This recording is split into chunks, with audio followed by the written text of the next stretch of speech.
Nandito nga pala kami ni Lee Siblings sa Mami Daisy sa Robinson, Antipolo. May nakita nga kaming magandang spot dito sa may event area. At dahil malapit na ang Chinese New Year ay magpapapicture tayo dito. Kasalukuyan namin hinahanap ang aming mga zodiac sign. Ito nga si Ate Yuri at nakita na rin ang Year of the Dog. Ang sunod naman namin hanapin ay kay Kuya Osli. Ang alam ko kasi pinanganak ito noong 2017. At buti na lang nahanap namin ang Year of the Rooster. Ang susunod ko namang hanapin ay para sa Year of the Snake. At yan na nga, nung natapos tayo ay pumunta muna kami sa taas. Dahil alam ko kapag kami nagtagal ay siguradong maglilikot ang mga bata. Bumakit nga pala si Ate Yuri sa TV.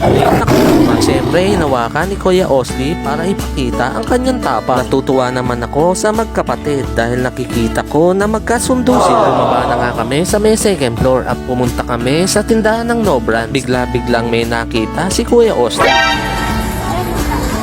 Make-up silicone pa. Flavor? Ha?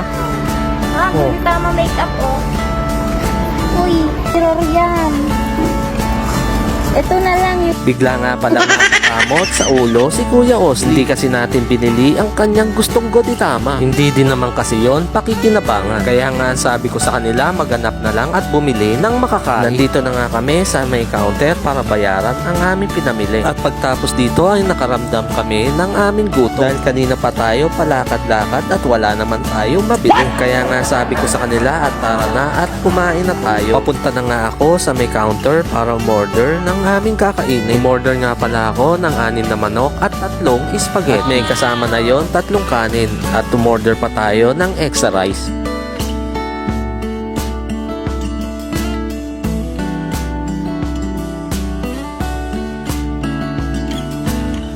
At pagkatapos nga naman namin kumain ay meron pa kami na i-take. Maraming salamat sa panonood at kita-kita tayo sa mga susunod naming vlog.